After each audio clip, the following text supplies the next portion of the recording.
اس کو ڈائیورٹ کرنے کے لیے یہ دوستانہ لڑائی جو ہے وہ کرائی گئی ہے، اور یہ کہا گیا کہ بھئی آپ لوگ زیادہ آپس میں لڑیں گے تو ٹی وی کی، سوشل میڈیا کی توجہ آپ پر ہوگی، اور عمران خان جو ہے وہ مائنس ہوتا جائے گا، جو کہ کسی بھی صورت آج تک تو مائنس عمران خان کا فارمولہ کامیاب نہیں ہوا۔ اب یہ کوشش کی جا رہی ہے کہ پولیٹیکل طور پر نون لیگ اور پیپلز پارٹی آپس میں الجھے رہے اور لوگوں کی توجہ جو ہے وہ اسی طرف رہے۔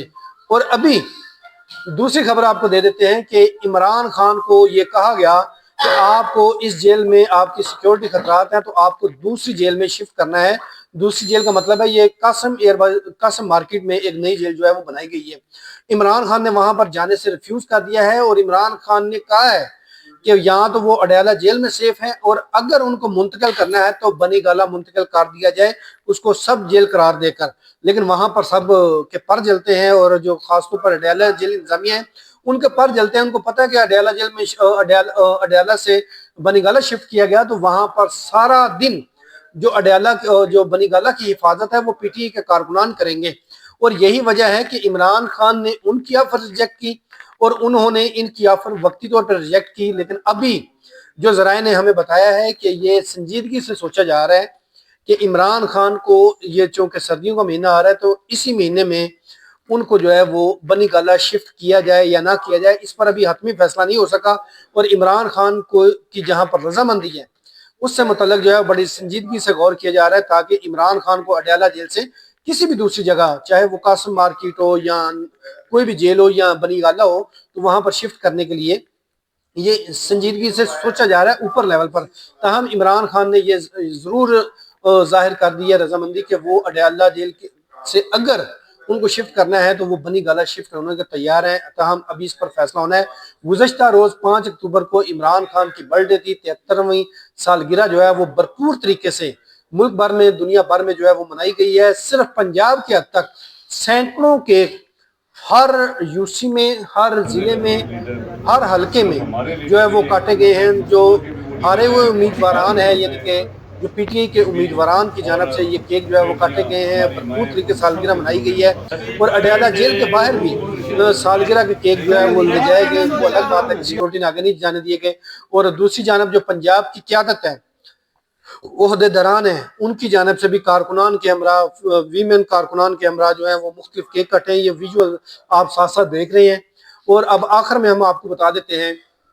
کہ پی ٹی آئی کے اندر اندرونی لڑائی اس وقت بھی جاری ہے۔ اس وقت جو نئی لڑائی پڑی ہوئی ہے وہ یہ ہے کہ جلسہ گاہ میں اسٹیج پر جانے کی اجازت نہ دینے سے متعلق جو پی ٹی آئی کے رہنما ہیں وہ آپس میں گتھم گتھا ہیں، یہاں تک کہ شیخ وقاص اکرم اور جو نیازی ہیں ان کی آپس میں، جو وزیر اعظم عمران خان کے جو کوارڈینیٹر ہیں، ان کی اس وقت شدید جنگ جاری ہے، اور معاملات ہاتھا پائی تک نہیں پہنچے کیونکہ آمنا سامنا نہیں ہوا۔ لیکن وہ وجہ یہی ہے کہ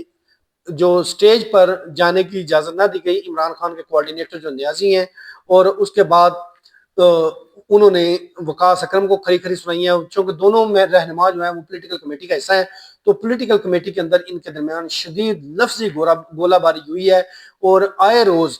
جو ایک نیا کٹا کھل جاتا ہے اس پر بیرسٹر گوہر جو ہے وہ کافی زیادہ پریشان ہے، اور وہ کہتے ہیں کہ وہ ایک کٹا باندھتے ہیں اور دوسرا کٹا جو ہے وہ پہلے سے تیار ہوتا ہے کھلنے کے لیے۔ اور ابھی بھی شیخ وقاص اکرم اور عمران خان کے کوارڈینیٹر کی جو لڑائی ہے وہ لفظی گولہ باری جاری ہے، اور رہنماؤں کی جانب سے کوشش کی جا رہی ہے کہ ان دونوں کے درمیان صلح کروا دی جائے، لیکن دونوں رہنما ایک دوسرے کے اوپر تنقید کر رہے ہیں۔ اور جو کیا کہتے ہیں عمران خان کے جو کوارڈینیٹر تھے ان کی جانب سے یہاں تک کہا گیا کہ وہ چونکہ عمران خان کے کوارڈینیٹر بھی تھے، میاں والی سے ان کا تعلق ہے، اور تمام تر وہ بھگت رہے ہیں وفاداری کی صدائیں، اس کے باوجود ان کو سٹیج پر جانے کی اجازت نہیں دی گئی۔ اور اس کے انہوں نے پھر جب یہ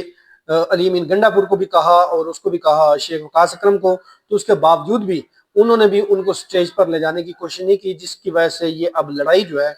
کے پی کے میں عمران خان کے کوارڈینیٹر اور شیخ وقاص اکرم اور علی امین گنڈا پور کے درمیان جو ہے وہ جاری ہے، اور تینوں ایک دوسرے کو کھری کھری جو ہے وہ سنا رہے ہیں، اور پارٹی رہنما ان کے درمیان چپ کرانے کی کوشش کر رہے ہیں یا ٹھنڈا کرنے کی کوشش کر رہے ہیں، لیکن ابھی تک ان رہنماؤں کے درمیان جو ہے وہ صلح نہیں ہوئی۔ اور آج قومی اسمبلی کا اجلاس ہے، اور اس میں بھی پی ٹی آئی کی جانب سے وہی پلان رکھا ہوا ہے کہ وہ آج قومی اسمبلی سے واک آؤٹ تو نہیں کریں گے، لیکن سپیکر ڈائس کے آگے اپنی عوامی اسمبلی جو ہے وہ لگائی جائے گی۔ اس کے ساتھ ہمیں دیجیے اجازت۔ اللہ حافظ.